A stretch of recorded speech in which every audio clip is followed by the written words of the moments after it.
Bagian 2. Hidup adalah pelajaran. Ibu pernah mengatakan pada saya bahwa sewaktu dulu tidak ada sekolah, tangan ibu tidak pernah memegang pena untuk menulis di buku. Sekolah ibu adalah lapangan sawah yang luas.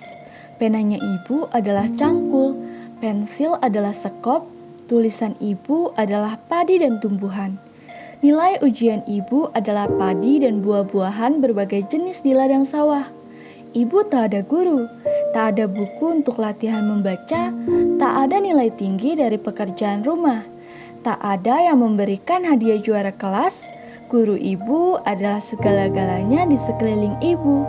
Ibu harus kerja keras. Ibu menaruh hidup sebagai jaminan dalam pelajaran. Tiap kali kesalahan atau kegagalan adalah guru ibu. Guru ibu adalah air dan tanah yang digali dan menanam biji buah beraneka ragam untuk kemakmuran hidup.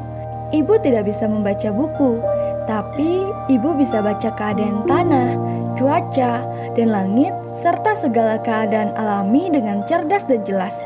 Benar, walaupun ibu tak ada nilai ulangan, tapi pekerjaan di rumah sehari-hari adalah wajib dan ibu harus tanggung jawab. Apabila usaha yang dilakukan ibu sukses akan membuat hati ibu senang. Itu merupakan nilai ujian yang diperoleh ibu dan menjadi nilai yang sangat berharga bagi ibu sendiri. Menjadi nilai yang membangkitkan semangat ibu. Tidak ada yang memeriksa ujian ibu dan tidak perlu menyontek dari siapa-siapa. Misalkan ada hadiah untuknya, mungkin berupa hujan yang turun tepat pada musimnya agar tumbuh-tumbuhan berkembang dan berbuah. Ataukah berupa keteduhan di bawah pohon yang besar di tengah sawah yang memberikan hawa sejuk. Ketika ibu lelah dan letih, angin sepoi-sepoi adalah hadiah khusus bagi ibu karena dapat menghilangkan keringat yang membasahi tubuh ibu. Hidup ibu saya sangat tinggi nilainya. Tidak habis-habis beliau belajar. Saya yakin bahwa sumber semua ilmu pendidikan adalah ayah dan ibu. Karena mereka mengajarkan ilmu kehidupan, di mana pada mulanya pendidikan dunia modern diajarkan meskipun tidak seperti belajar secara teoritis. Anak yang kehilangan ibu itu bagaikan perahu kehilangan kapten, dan seolah-olah anak sekolah kekurangan guru. Mereka akan kesepian, sunyi, sedih, dan putus asa dalam hatinya. Ibu mengatakan pada saya, ibu tidak memiliki pengetahuan karena ibu tidak pernah sekolah. Tetapi saya katakan pada ibu, pengetahuan bukan hanya ada di dalam sekolah. Sekolah hanya kawasan disiplin yang dibanggakan masyarakat untuk ketertiban dunia. Ibu sering mengatakan pada saya, pendidikan itu menjadi wajib untuk semua orang. Kita tidak bisa hanya tinggal sendiri di dunia. Walaupun kita datang ke dunia kita sendiri.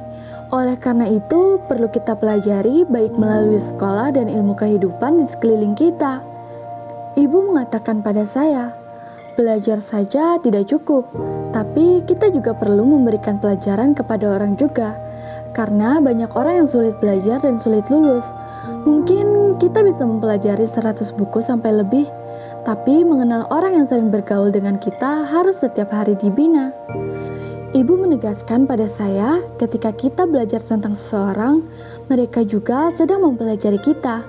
Kita mempelajari seseorang, tentu kita setuju mereka mempelajari kita. Kita harus mengerti watak seseorang dan harus berupaya agar mereka mengerti kita juga.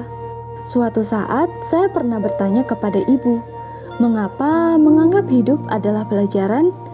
Ibu menjawab, karena hidup adalah kemunculan yang tidak tahu asal mula dan ujungnya.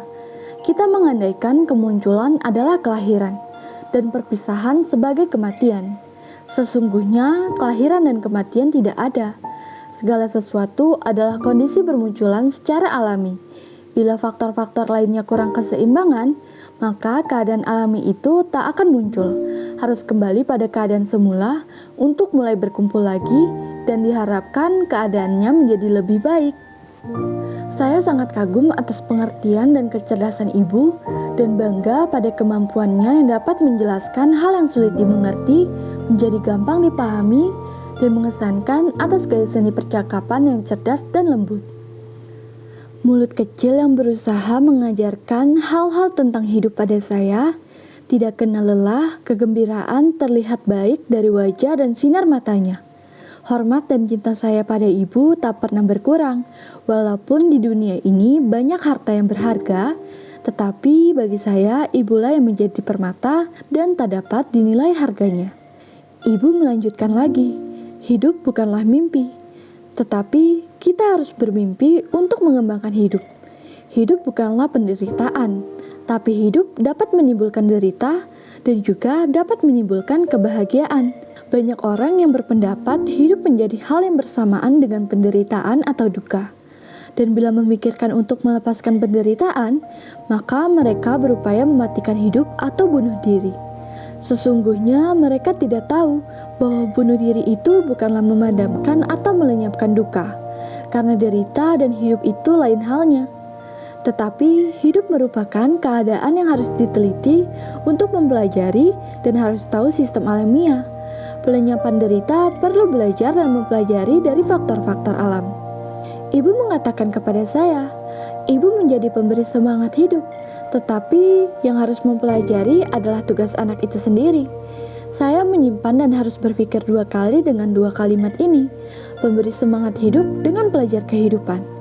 Ibu sudah sempurna dalam melakukan tugasnya, tetapi bagaimana dengan kita sebagai anak?